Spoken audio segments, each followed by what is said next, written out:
And we're up and we're running today. Welcome back to another episode of the Young Dad Podcast. I'm your host, Jay. Today, I have a great guest with me today who has turned personal health struggles into a mission to help others. And that's honestly one of my favorite stories. If you're joining us live on YouTube, X, if you are listening live, new year, new me, right?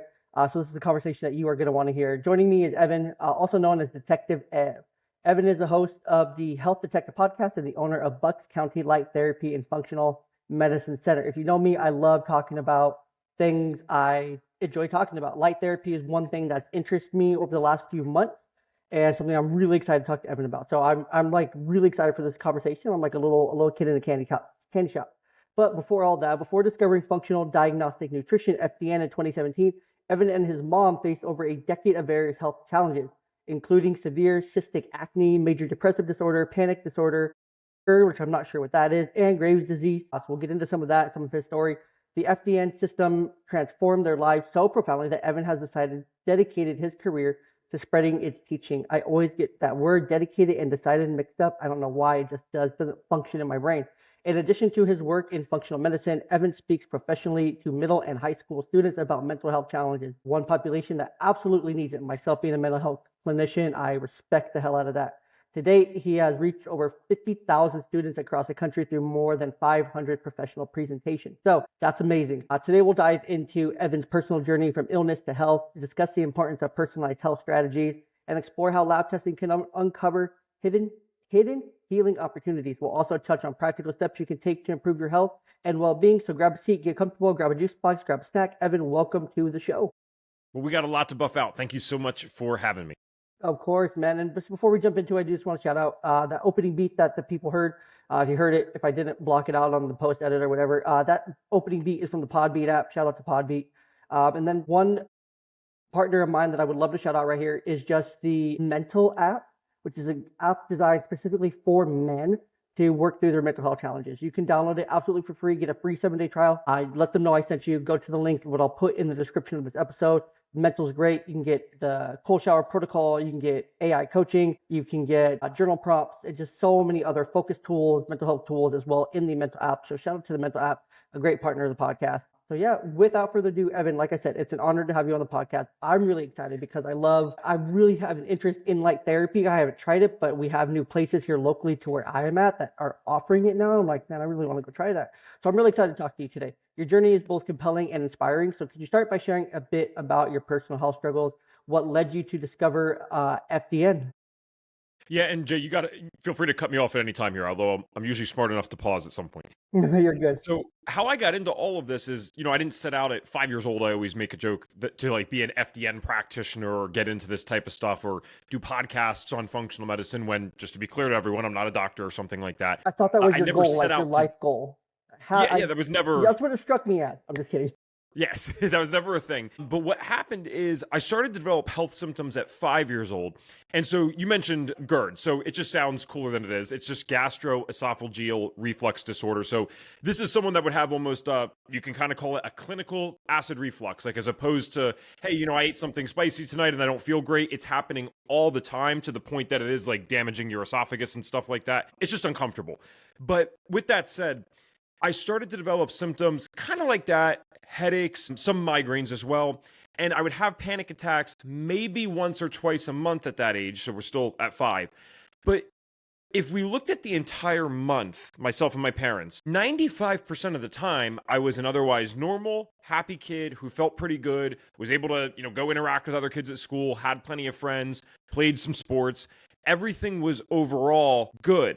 So once I dealt with a few of the panic attacks, that's when my parents, that was the one that really got their heads going. They're like, all right, we don't know what this is. I'm saying panic attacks as if we knew what it was at the time. We don't know what it is. So for those that don't know, a panic attack, and please look this up because I think everyone always kind of misinterprets the language here and thinks, or maybe I'm being dramatic. So I encourage you go look it up on WebMD, you go look it up on Dr. Google. A panic attack, one of the symptoms is a fear of impending doom. There's a bunch of other stuff that comes with it, but I always use that one because you literally believe that you are going to die or that you are experiencing something that is going to result in you dying, even if there's no trigger for it whatsoever. That's what a panic attack is. So we didn't know that. We just knew that hey, Evan's getting himself to the point where he's freaking out for like 20 minutes, and then I felt overall fine. We better go to a doctor.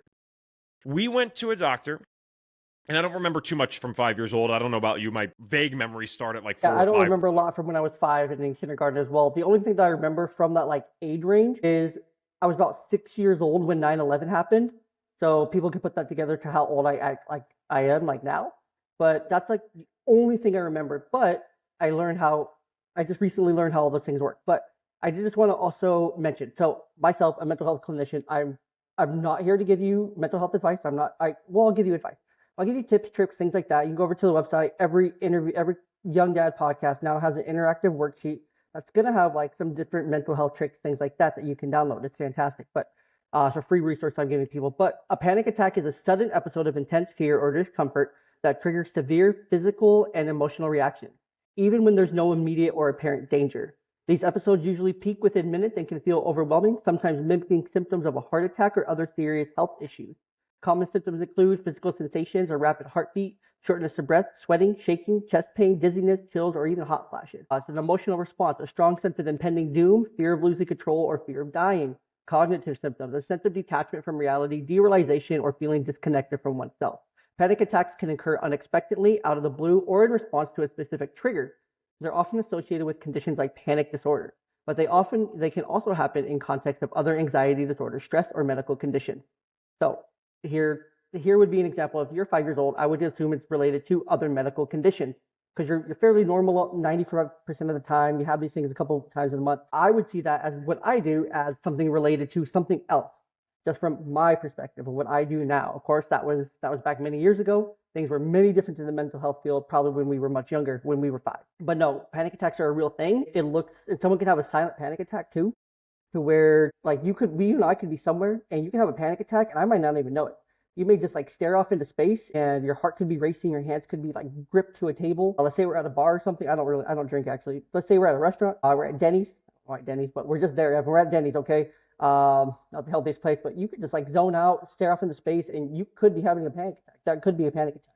And I could just be like, Evan, trying to get you to snap back. I can't get you to snap back right there in that moment because for some reason, you're like suddenly overwhelmed. So panic attacks look a lot of different ways for a lot of different people. There's no like one size fits all like panic attack. It's not when someone's just like you see it dramatized in like TV shows and stuff to where it's like kind of thing. It can't be that. It can be definitely for some, but it's not always that way. So I just wanted to add that part in here, just from a more mental health perspective, professional kind of point of view there.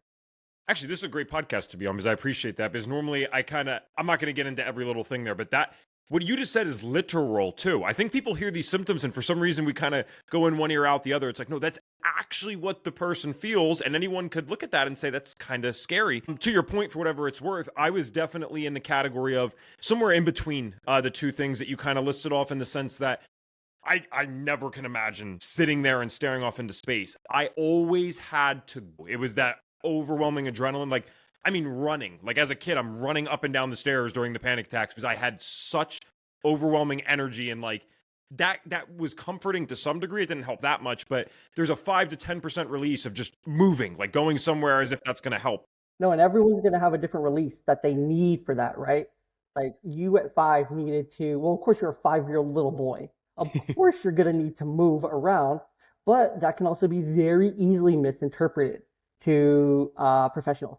That can be very, very easily misinterpreted. And what I'm trying to say there is that if your child is suffering from any of these disorders and whatnot, yes, you can take your different belief on it. I have a belief that yes, it's a mental health thing. It can also be an emotional distress, but it can also be a behavioral changes that are needed to help fix some of these issues. Kind of like what we're going to get into here. Like you took a lot of different behavioral things to work through your issues that we're going to get into here, but it looks a lot of different ways, and the responses are different to everybody. Everyone's response and what they're going to do. Some people are just going to lay down and shake it out, sweat it out, cry it out, kind of thing. Some are going to need to run it out, kind of thing. Some are just going to want to be completely detached and disassociate for a little bit. Some people are just going to hop on their phones or hop on a video game or something and detach that way and process through it, kind of thing, because that's what they need to do. And some people just need to lay down. Some people need to go to a drive. Some people need to get air. I've seen it dramatized many different ways on TV. Some are great. Some are over the top, but sometimes people have those over the top reactions. and they need those over the top responses. They need to run out of a room. They need to run outside. They need to run to a car. They need to get somewhere where they feel safe. They need to get into a closed, tight space. Maybe they need to run into the bathroom and lock themselves in the bathroom stall for a minute just to feel that, like the closing kind of thing. Sometimes people need a physical reaction. They need you to give them a big old hug or something, and it's just different for everybody. So anyway, sorry, continue. No, that's okay. You hit on so many key points that'll actually be relevant as we go along here. When we went to the doctor, because you already mentioned, you can't, I think you and I must be a similar age, because I should know how old I was with 9/11. I'm thinking first grade. I'm 29 now. Are you 29, 30? 29. Yep, we both hit you hit a 0 on your birthday this year? No. Okay. Oh, well, sorry. No, it's 2025. Yes, I will in September. Yeah. I hit a 0 on my birthday. Well, I'm still trying to deal with that existential crisis, though. Dude, okay, so we got the same age. We got the hoodie, the beard, and the hat for the podcast, and I love it. But the overpriced mics, we got the perfect setup. I know. All right, so we went to the doctor, and like you said, we have to think back even 5 years where mental health was and how far it's come. You know, it's bittersweet, but thankfully to COVID, I've noticed a huge difference. Yeah. Especially in schools with how we talk about this. I could not believe the difference in schools. How I was even received by students as a presenter is crazy in a good way. And we're going back 24 years now, guys. So when we went into that doctor's office, probably the worst thing that could have happened did happen, but it all works out. It led to this, what I now think is an awesome story, and I'm happy that my life turned out the way that it did. But it was the most impactful thing probably out of this whole journey. That doctor told my parents and myself, it's one of the only things I remember from 5, this isn't something to worry about. Evan gets himself a little too worked up, and he's going to outgrow this. Now, I did not self-diagnose panic attacks either, so I'll explain how we actually figured out these were panic attacks eventually. But that is what we were told. My parents obviously took that at face value. I remember, as much as I could as a 5-year-old, taking that at face value. But here was the problem, Jay. As I got older, the panic attacks and mental health symptoms didn't get better. They got a lot worse. Now, there's a bunch of physical health things, again, going on simultaneously, and I eventually realized that those, I believe, are highly connected. But I want to fast forward a bit because I don't want to, there's certain parts of the story that aren't even relevant. I want to fast forward all the way to 15 years old. So by 15, I'm having multiple physical things going on. My face is covered with acne, significantly more than anyone else at school's dealing with it. You know, it stood out. It was definitely something you'd notice if you walk down the hallway. I was dealing with what I now know were the beginning stages of depression and also generalized anxiety. Panic attacks still existed, but I had these other things as well. And then on top of it, there was the GERD, I had chronic sinusitis, I had all these other physical health issues that manifested longer term as well. But by 15, panic attacks were not now and every now and then thing. They had developed to, okay, this is every day. And there was a point at 18 when I finally got back into the doctors and we reflected on all of this stuff in retrospect. And not only did they diagnose me with panic attacks, they said there was a period here you had panic disorder. And that did not last forever, though. There was they said about a 4 or 5 month period where I would have classified as panic or dealing with panic disorder, because now it is literally multiple panic attacks a day, at least one, but usually multiple, for about a 3.5, 4 month period. And I never knew that this was a part of the panic disorder side, but my life became preoccupied with worrying about when the next thing would happen. And I would start to create, I don't want to say strange, but arbitrary rules around what I could or couldn't do to try to avoid the panic attack. Now, the irony is the panic attacks happened anyway. So sometimes it'd be like, all right, I'm not going to go to school. Or there was a 3-month period where I didn't go and hang out with friends. I still had panic attacks at home all the time, every day. But I had this sense that if I didn't go do these certain things, maybe this could somehow control it. Certainly, I'd rather have one at my parents' house than I would have at school or with my friends hanging out. That definitely was true. So maybe it was just a defense against that. But remember, I now have 10 years of getting into my head saying, there's not something wrong with me. This doctor, this smart person, this authority figure, who even as adults right now, we still look at these individuals as authority figures, and possibly for good reason. I don't know if I look at doctors the same anymore. Honestly, like the more and more, and I say this for the more and more I learn about the health system, the more and more I learn and dive into it, the more and more I see how these doctors, they are really good people. They're good people that went into a profession thinking, oh, I'm going to help people, or I'm going to make a difference, or I'm going to do all these amazing things. They get into the system, they're in it, they realize, holy crap, this is a hospital industrial complex. This is a pharmaceutical industrial complex. This is a massive money scheme or to keep people unwell, unhealthy, to not do any kind of preventative interventions because preventative medicine doesn't pay. It's only reactive interventions that pay, and I only get paid really well if I prescribe a pill or if I get a surgery. Those are the only things that pay. That's the only thing insurance will say that yes, you can do that because we can charge a lot of money for those things that will end them in a hospital stay, a surgery, or a pill. So I feel terribly for doctors. That's why they only get to spend a few minutes with you. Because well, if I can't get anything out of this, I'm gonna bounce. I'm gonna go bounce to this next room right here and try to get something out of them, kind of thing. Like I'm a dad. I have 2 kids, and taking my kids to the doctor for their wellness checks, it's like it feels like a waste of time. Like I've taken them to years of wellness checks. So you're supposed to take them every 6 months until they're 3 years. Well, first year you take them a lot.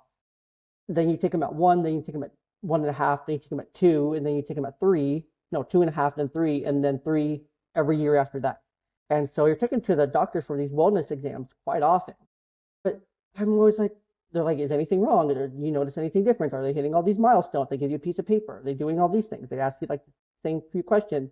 It's like, yeah. Or it's like, okay, well, don't worry about it. They'll hit these eventually. If they're on the right path, they'll get there, pretty soon, as long as they're on the path kind of thing. It's like in and out, bada bing, bada boom, done.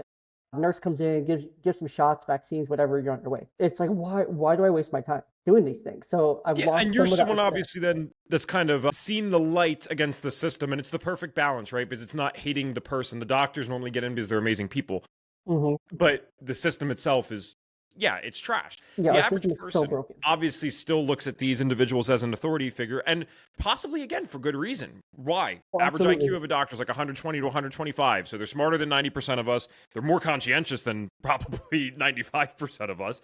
They're more educated. They make more money. Like, so there's these things socially that I think we naturally attribute as having authority to them. And so that was so ingrained in me already as a kid that this is like a smart person. I don't know about IQ and income back then, but I know that this person makes more than mom and dad, and they know more than mom and dad. Mom and dad didn't go to college. This person went for all these years, that type of thing. I definitely understood that, or had some grasp on it.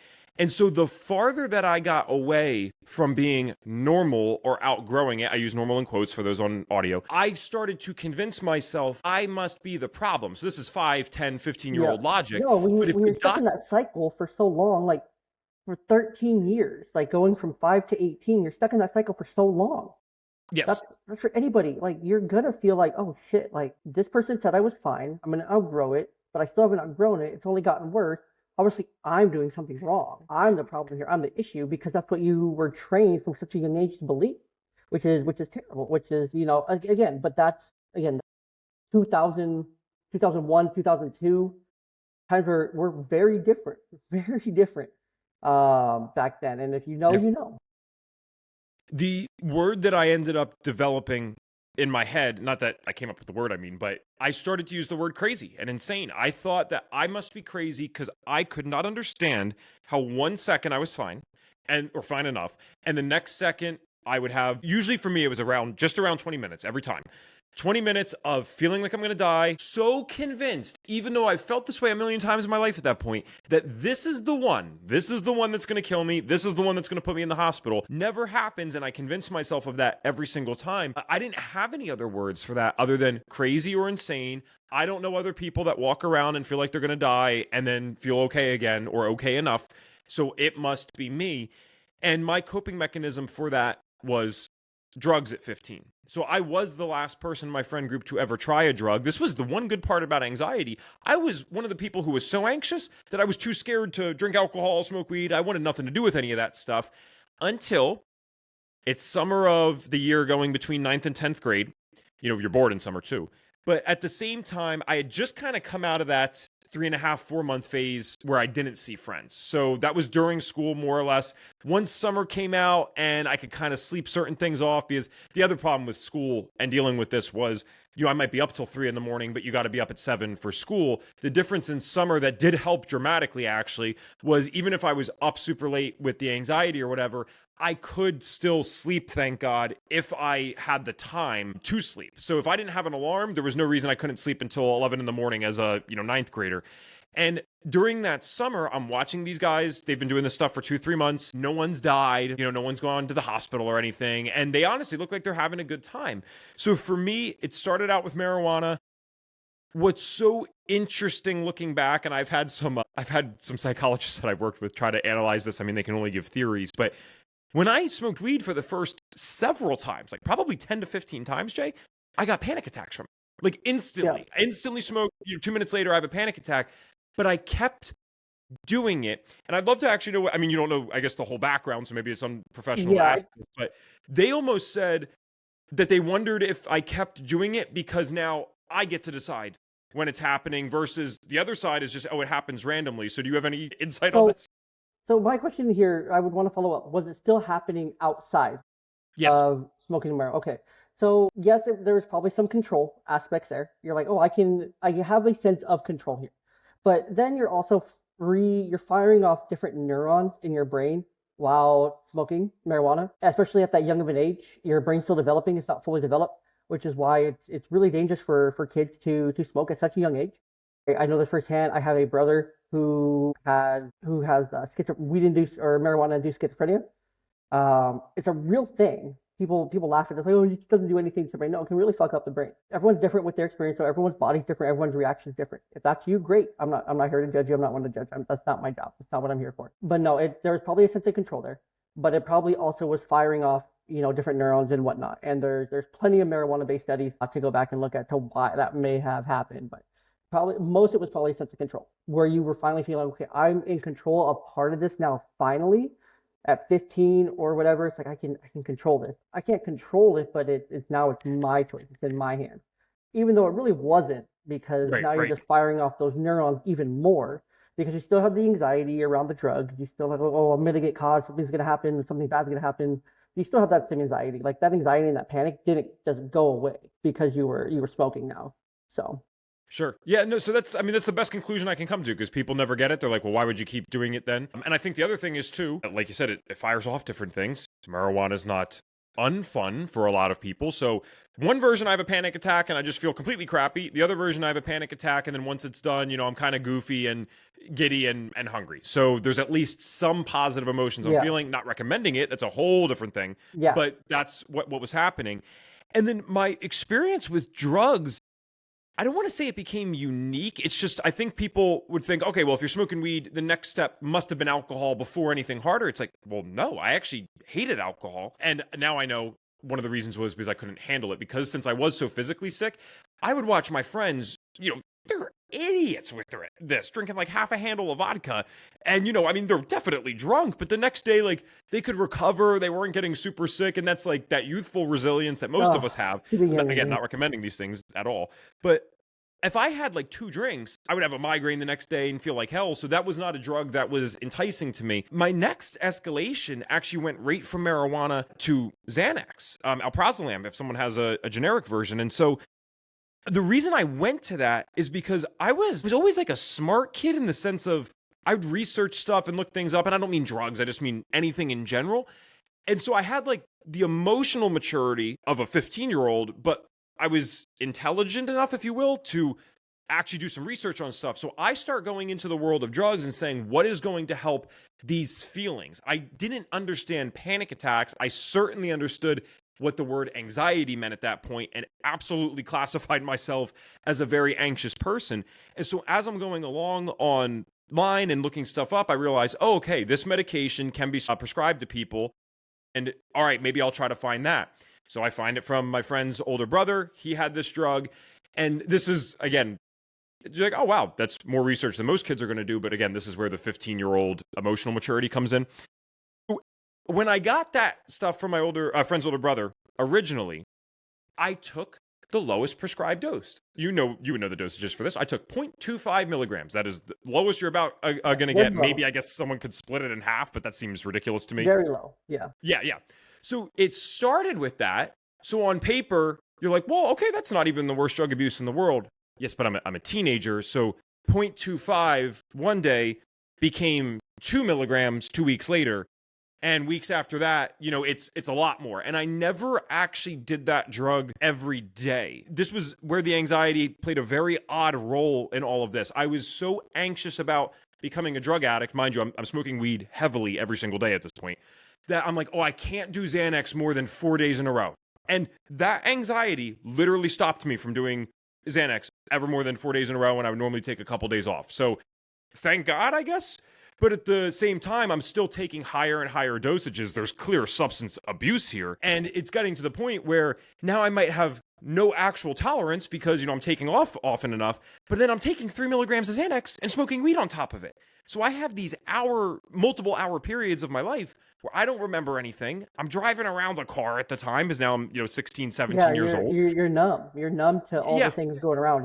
You numbed yourself to a point because you felt, well, there's nothing that helps, so I might as well just be numb because that's the only thing that I can have control over. That's the only time and period during this period of like high, or during this period with the pill, that brings me down a little bit, that like stabilizes me, that I can do this. It's the only time where I feel normal. That's the only time where I feel good. Yeah. It's so funny too, because like the people, like the older adults in our lives, they'll ask things like, how do you get kids to listen to a talk about drugs? Don't they hear this all the time? Like, they're not being mean. They're just like, are they really interested in this? And I said, no, because you got to talk to them in a different way and you got to use some logic. So I acknowledge to them, I do something that most speakers will never do. I say, listen, I'm not stupid. I'm not telling you to do it, but I know most of you guys in here have probably smoked weed or drank alcohol. And then you can see them looking at their friends and they're laughing. I do this with high school, right? They're laughing, whatever. And I said, but here's the thing.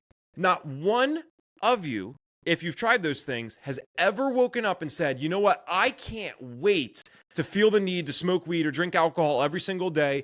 I can't wait to feel the need to take drugs to the point that I don't remember periods of my life, because at that point, why are you even doing the drug? You don't even remember. And that's all of a sudden when the laughing stops, right? And you can start to see the kids that are engaging with you that are like, oh yeah, that was an uncomfortable thing to say, because that's actually right. Why would I set out to do a drug to do it every single day? They know that that's wrong, but normally what the adults tell them is, oh, you never try this stuff and you're not ever supposed to do this.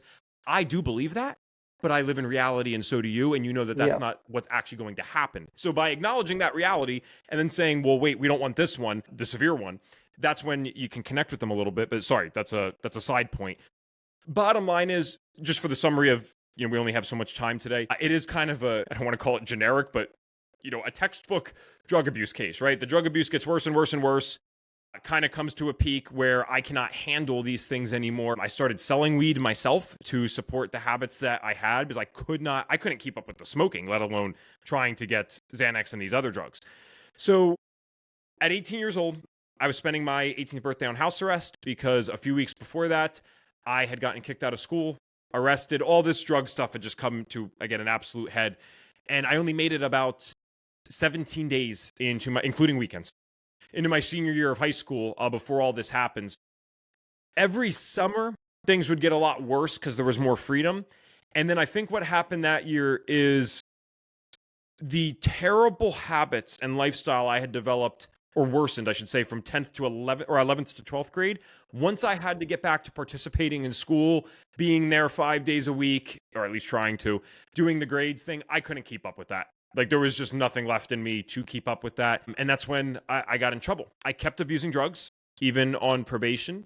And it would not be for another 3.5 months that I had what I call an aha moment. And that's not important for the functional medicine, so I don't want to skip over it. But at the same time, again, it needs to be summarized. More or less what happened with the aha moment is I had a fight, not a physical one, but a very serious, verbal, mental, emotional one, with a girl I had been dating for about 4 or 5 years on and off at that point in my life. And this was my first, major girlfriend. This is someone that I loved. This is someone that I thought I was going to marry one day. High school sweetheart. Absolutely. Absolutely. That stuck with me through all the crap. And at that point, because of the fight and so many other things that led up to that, that was like her final straw of saying, I don't want to do this relationship anymore. And I have no idea why. I mean, I guess, can a high school sweetheart love really be that powerful? I guess. Because getting arrested didn't do it for me. 18th birthday on house arrest didn't do it for me. Kicked out of school and, totally being talked about by all the kids at school for what I was doing, that didn't do it for me. This was either the icing on the cake or just something that I needed with my unique makeup. Her leaving my life and also realizing how badly I was affecting her. I'd never had accepted how badly I treated her over those years until probably that point. And I knew that wasn't me. That's not me at my core, but I'm like, you are so delusional now that it's not just hurting you anymore. You're hurting every other person in your life, and you don't want Yeah, to accept this, and you yeah, haven't it wanted to kicks accept in. this. But I knew Absolutely. that that wasn't my self-identity. I didn't identify as someone who hurt other people. Who does, I guess, right? That was what I needed. It brought all the walls down. It was uncomfortable. I always use this, I guess, the metaphor of saying the floodgates of self-awareness just opened. And man, there was a lot of water behind it. And so that was uncomfortable to deal with it because, again, I'm accepting so many things simultaneously. I'm accepting that I walk around thinking I'm crazy. I don't really know what that is. I probably should, get some help for that. I'm accepting that I have hurt my parents. I have hurt my girlfriend. I've hurt all these other people in my life and my friends that I love and care about. I got kicked out of school at a school that has sometimes 100% graduation rate every year. So that's not really that great. I have set up all these things in my life as a kid that would have been great for the future, at least elementary and middle school. I set these things up by doing well in school, by being good at school, if you will. And now I'm not even going to go to a normal college because I don't have a high school diploma. And so those floodgates, when they lowered, that's all the stuff that hit me. Yes, very uncomfortable. Yes, the only coping mechanism for stress I'd ever developed at that point was drugs. But I just accepted somehow the Evan Transue plan wasn't working. My plan's not working. I needed something different. And the long story short is I started working with the counselors I was assigned on probation. I got a lot of insight into what mental health was. And as I exposed these parts of myself that I never wanted to talk about, counselors can't diagnose, right? But he was giving me very meaningful suggestions that did lead me to getting diagnosed at a doctor. As I was talking about the experiences that I had with panic attacks, saying, oh, I'm crazy. I feel this way and I think I'm going to die. He's like, I'm not sure, but just so you know, I think that sounds like this thing called a panic attack. And then I said, well, wait, what about this thing that I get where I feel so numb to the point that the only thing that makes me feel anything is drugs? Sometimes I feel anger, but I don't want to be here anymore. I think there's no point to my life. I don't have language for this. He's like, yeah, man, that sounds kind of like major depressive disorder. Hmm. I said, well, what about the fact, though, that I'm anxious all the time. Like my heart rate's always elevated. I'm constantly on edge. I feel like, someone's going to creep up from behind me, not literally, but that's, the emotions that I feel constantly. Yeah, But I'm yeah. just in school or whatever. He's like, yeah, that could be the panic attacks. It could be the generalized anxiety disorder or a thing called generalized anxiety disorder. He said, bottom line is you need to go get this checked out and let them know about these things that you just presented. Well, again, even from 5 to 18, there's another 13 years of progress in the world of mental health, more people talking about it. Unfortunately, I also do believe, because of our modern lifestyles, there's probably more people dealing with it as well. It's my personal belief. And so when I Hmm. went into the doctor that time and explained this as an 18-year-old, yeah, I was diagnosed with all of those things that the counselor had suggested right on the spot, even without using those words. I just gave the symptoms that I had. And it's not that a diagnosis is ever fun. You never want to be labeled with things, but for me, it was validating because those were problems that other human beings had when I looked it up, especially depression. I'm like, what is it? Like 1 out of 5 people will experience this to some degree. I don't know the up-to-date stat, so I apologize if that's off, but You're fine. it's close, right? I'm like, this is like a notable amount of people will deal with this at some point in their life. I certainly know 5 people. So at least one of these 5 that I know is going to deal with this too. And that's when it was validating because it no longer was I'm crazy or insane. It's I have this thing and with doctors, with counselors, maybe I can fight this thing. I don't mean that so aggressively, but I just mean like maybe I could tackle this thing and Yeah, actually do something about it. And yes, the way that I resolved these things was unconventional, but thanks for letting me share all that because that's I swear, the summarized version of of the course. Yeah, story and how it led to actually starting on a path of getting. yeah. No, it's important. It's important to you got to recognize it first. You gotta know what's essentially. It sounds really bad, and it's not supposed to be really bad, but you gotta know what's wrong with you, right? You gotta know what the thing is, right? You gotta be able to put a name to it, and then once it has a name, then you can understand. Okay, well that's just the name of this, but these are my symptoms and whatnot. But I have these symptoms. These symptoms come from this thing, so now I need to treat the symptoms to help this thing, right? Because if you treat the symptoms, it's 1 in 10, right? The most updated statistics is 1 in 10 men may experience either major depressive disorder or generalized anxiety.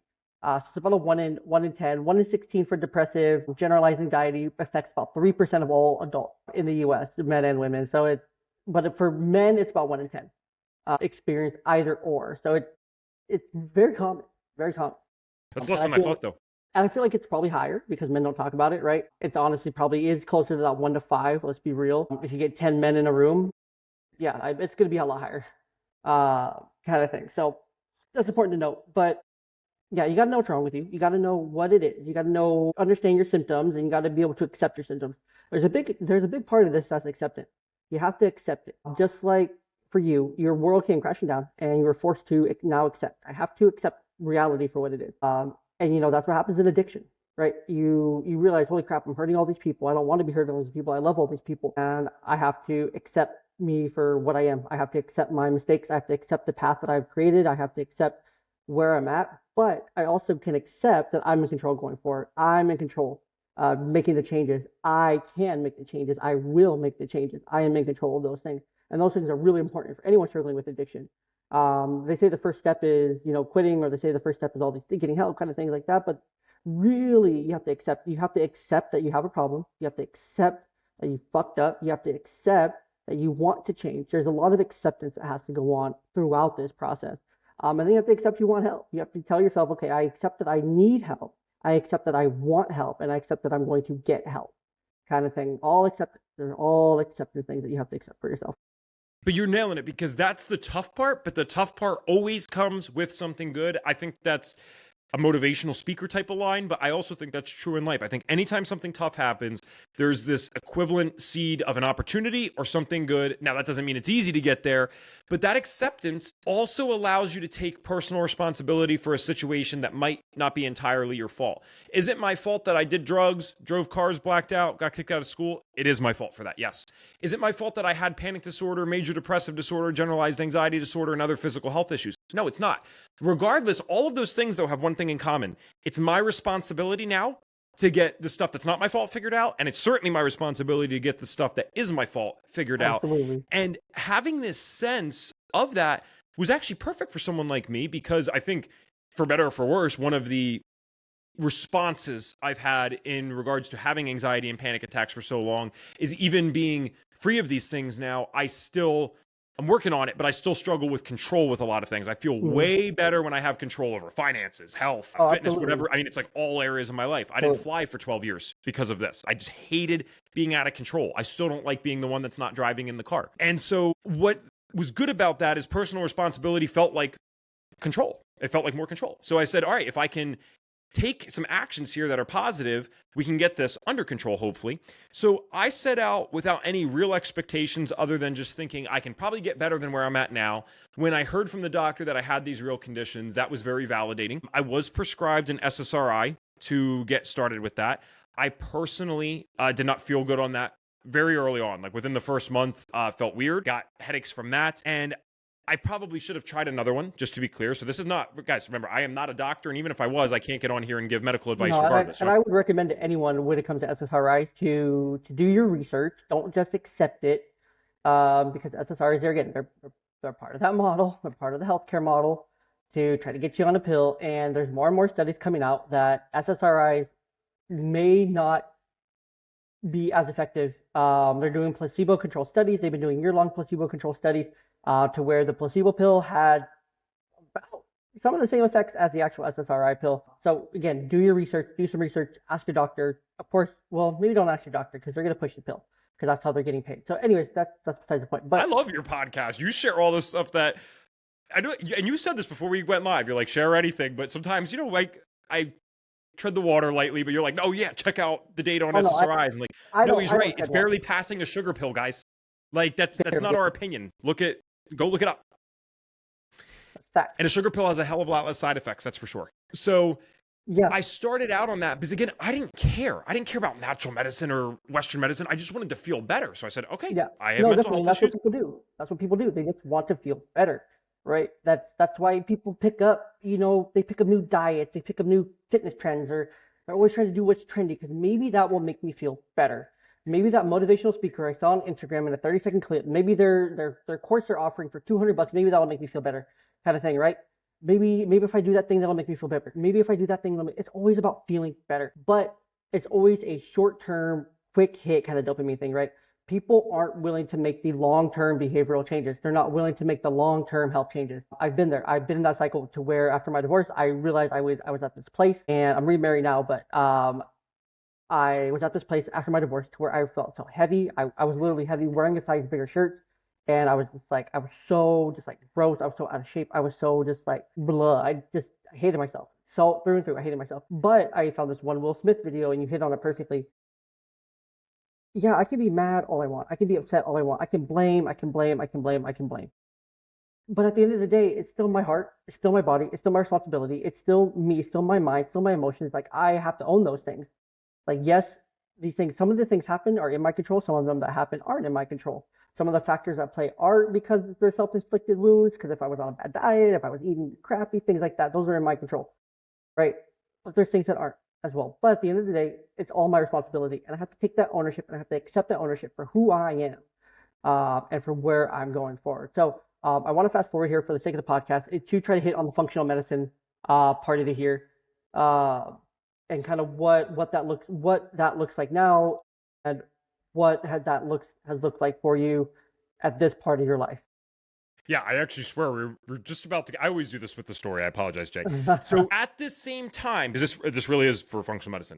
At the same time that I'm trying to get better with the mental health, few months later get diagnosed with my 7th health condition, something called Meniere's disease. And Meniere's disease is an inner ear disorder. It's characterized by severe vertigo. So I was getting this over the last few months prior to that.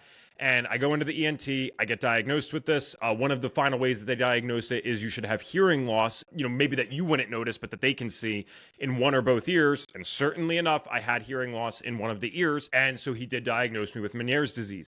It was Meniere's disease that actually opened my mind up to the functional medicine side. I was just managing over the months before that. I was doing counseling. I was working through my problems. I was trying to have better habits in life. It was mostly a bunch of stuff not to do. I'm like, all right, let's stop doing drugs. Maybe that's a good idea. Let's stop, for me, this is me personally, stop watching or binge watching things like Criminal Minds. I used to watch those shows, but I'm like, this is like kind of like a scary adrenaline rush thing. I'm like, I was checking in with myself with these things. I'm like, do I feel better or worse after engaging with certain things? For me, when I watched those shows, I actually realized I felt worse. So it was like little stuff like that. It's nothing that's going to cure depression, but it was enough to get me in the right direction. So when I see this stuff online about Meniere's disease, I'm like, oh my God, I can't do this. Like, I'm learning that I'm going to lose hearing in one ear. These people get surgeries. The first thing that I saw on Google was Meniere's suicide support forums. You can't make this up. Like, literally the first thing I saw was there. So these people taking their own lives because of the disease itself. And I'm like, well, I've already kind of felt that way for other things in my life. So the last thing I need is one more of these. And then I saw something that said Meniere's disease can be somewhat managed if you mess with your sodium intake. So what happens is people eat a lot of processed salts. It can mess with the water retention, which screws up the inner ear, and that can cause dizziness in people that have this. I'm not talking to the average person. So when I changed the salt around, within a week, I found that I could almost perfectly manage the symptoms. Now, I'm a naive 18-year-old. What do I know? But all I kept saying is, I'm like, I was just told by this doctor that I would need this medication for this disease for the rest of my life. I'm going to need a surgery. And in 1 week, it's only been 1 week, I get that. But I've already started to manage some of the symptoms by changing the amount of salt I ate. It was like my brain exploded in the best way possible because I'm like, what if I'm missing something with all of this stuff? So I started researching about, I shouldn't say researching, that implies I'm in a lab. I started studying other people's research about whether or not food can impact health. Remember, I had no concept of this at the time. There was nothing in my mind that said I put food in my mouth and it leads to health issues other than weight gain or weight loss. That's the only thing I thought. We're never taught about this stuff, like growing up. Like kids, especially now, they're not taught about this stuff, right? Like we as parents, we have to teach them. A parent of 2 daughters, that's the thing that we have to teach them now. They're not taught about this in school. They're not taught about nutrition. They're not taught about the effects different things have on your body. Like especially for girls, like having girls, like there's certain things that will help them to balance their hormones, which will then affect their weight loss. Which same for men too, right? We have hormones, but there's certain things that you eat that are better for your body, that are worse for your body, that'll help you balance, that will help you naturally lose weight and keep weight off, and all the different things, right?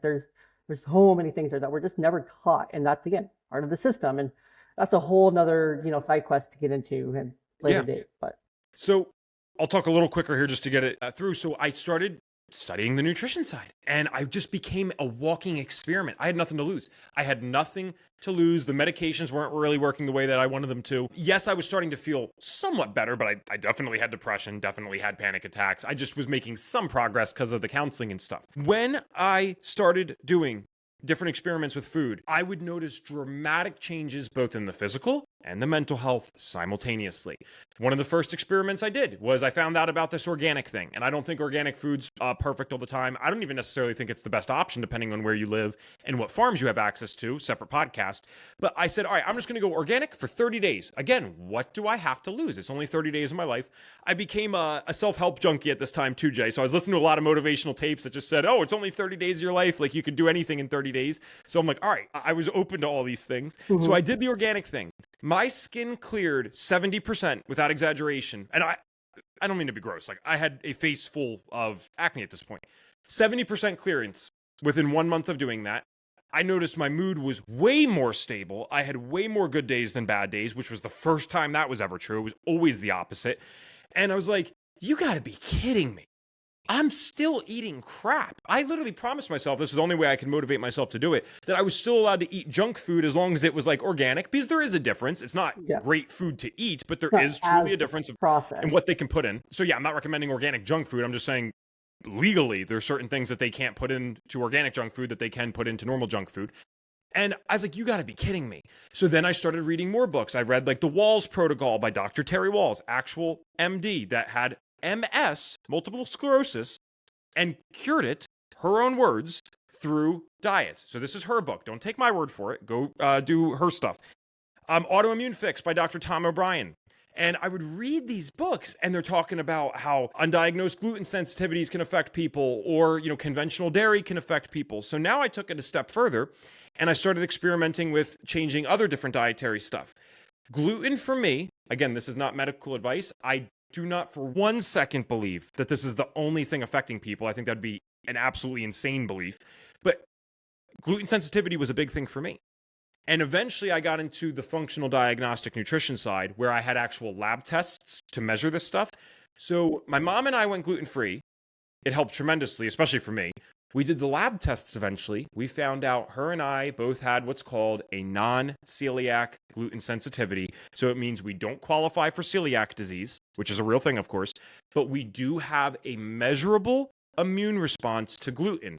Now, I don't know how your America looks like over there, but my America over here looks like we eat cereal for breakfast, a sandwich for lunch, pasta for dinner, cookies for snacks all day, crackers for snacks all day. It's constant. So people that are sensitive like me have been getting bombarded from day one of being on this earth, and we wonder why we feel like crap. Between the gluten removal, eating what I now would call like a modified paleo diet, basically, for the last 8-9 years, getting to bed on time, huge thing for me. I don't stay up late ever, and I wake up early. I get the sunrise, all this stuff. I'm oversimplifying it just so I can pause for a second. I have not had a panic attack in 8 years. I do not meet the diagnostic criteria for any of the 7 conditions I once had, including Meniere's disease, which if you look up, they will tell you is an incurable disease. I don't have the measurable hearing loss anymore. So you could say, oh, I'm just subjectively making it up. I can't objectively fake a hearing loss result, though. No. So, fake an objective hearing loss result. Your results may vary. I am not dogmatic. I do not believe that every single person can pull this off. I do believe, though, that there is a significant part of our population that is suffering needlessly because of our modern lifestyles. And if you change what your input is, whether it's food, sleep, all that stuff, you get a different output. Why? Because the body has, whatever you subscribe to, a God-given, universe-given, nature-given ability to heal. And that's not woo-woo. You already know that. You say, well, I've never had that happen to me. Yes, you have. Have you ever had a paper cut? Have you ever had a broken bone? Have you ever sprained your ankle? When you put a cast on a bone, just so you know, or on your arm to fix the broken bone, there's not like magical fluid that's released from the cast that fixes your arm. What the cast is doing is putting it in place so your body can fix the bone. Paper cut, you don't have to, I don't know about you guys and your paper cuts, I don't have to do anything special. I just wake up one day and my paper cut's healed. Your body has a God-given ability to heal. When it doesn't work though, or when it can't work as effectively, is when the stress on the body is so high that the natural healing ability can't override that. So if you eat crap all day long, you stay up till 4 in the morning, you have bad relationships, you're doing drugs, you're outweighing your God-given healing ability. When you put the right input in though, it's amazing what can happen. So I do believe people can heal more things than they think. I am not qualified to say to what degree that goes to, but I'm someone that was told I have incurable conditions, I'm going to be on medication for the rest of my life, and I don't have these things anymore. That is a true story. That's amazing. No, there's something about the functional medicine, and the more and more I listen to it, the more and more that if there is a way, which there 100% is, there is a way, there's clear paths forward. That's what I'll say to kind of wrap us up here. There are clear paths forward. If you listen to Rogan, which I do, there's doctors and professionals on there who have different functional health medicine services to where they do a blood draw. It's all like a cash thing, so it's not even on your insurance kind of thing. It's like $500. You get a complete lab panel. They do all your blood workup. They can look at all your family history and all the things like that. Kind of understand, okay, this is what you're at risk of genetically. This is what you're at risk of just because of how you are. These are some of the changes you need to make. That's like $500 to $1,000 kind of thing, right? And it can be such a benefit to you to understand you better, right? To understand your blood work, to understand how different diets and things like that impact you, right? Because in all of our Americas, there's bread, there's carbs, there's pasta, there's processed foods. It's rampant, right? Throughout our society. But there are ways to fix it. But you have to be willing to fix it. People aren't willing to fix it, or they can't afford to fix it. And it's really hard to fix it, to fix these things and to get into a healthier lifestyle and to do things different. So it's really important to take a look at that, take a look at your own health, and to take a look at kind of where you are. But it is possible. Evan's a walking, talking, living example of this. I would love to find a picture from you when you're 18 just to prove people the difference, right? But we won't do that. Yeah, it's possible. You just have to try it, right? You can do your own research. You can do these things yourself, but diet's huge. Your diet is a huge part of it to how you feel. I started back doing carnivore just like a week ago because I remember the last time I did it for like 6 months and I felt so good on it. I'll end with this. See, look at that difference. That's crazy. Yeah, I didn't know if you were doing that just to be respectful. So this is the only thing other than labs that I can prove to people, because I can't show you pictures of panic attacks transforming, right? No, you can't. This is about the only thing I can prove. No cleansers, no antibiotics, no Accutane. I swear on my life that is the truth. I actually stopped using cleansers. Literally the only thing I use is a moisturizer, and anyone that's had acne knows a moisturizer doesn't do that. So when your body heals internally, it reflects externally. So sorry, I don't know if you were just being respectful, 100%. but I don't mind sharing that stuff. 100%. No, I love that, and that's what we're in there. If you heal internally, it'll heal externally. It's about what you're putting in to get the out product, right? If you're putting in crap, you're gonna look and you're gonna feel crappy all the time. Someone who has panic attacks likely isn't going to be doing multiple podcasts throughout the week and doing all these things like you're doing just for like that fear. Typically, everyone's different for how they manage it. Maybe it helps to get it out, but everyone's different there. But no, it's really cool. I really love what you are doing and how you're doing it. So thank you again, Evan. Thank you so much for sharing your insights and your experience with me today with my listeners. This has been just a really, really fun conversation. I don't know about for you, but it's been fun for me, and that's normally how it goes. It's always fun for me. Just you guys can take that however you want to take that as you're listening. Your dedication to helping others navigate their health challenges is truly inspiring. For our listeners who want to learn more about Evan's work or explore functional diagnostic nutrition, you can visit it functionaldiagnosticnutrition.com/podcast, right? Mm-hmm. Yep. And then as a special thank you for tuning in, FDN. Oh wait, no, never mind. For some reason, I had a code with like the last name on here. I don't know how it accessed that, but that's not a thing. Never mind. That's not a thing. Weird. By checking out these resources, so by checking out that resource, the functionaldiagnosticnutrition.com/podcast, it'll be in the show notes. You'll learn how FDN addresses underlying conditions at the root of common health complaints and how general principles of health building can outperform specific treatment.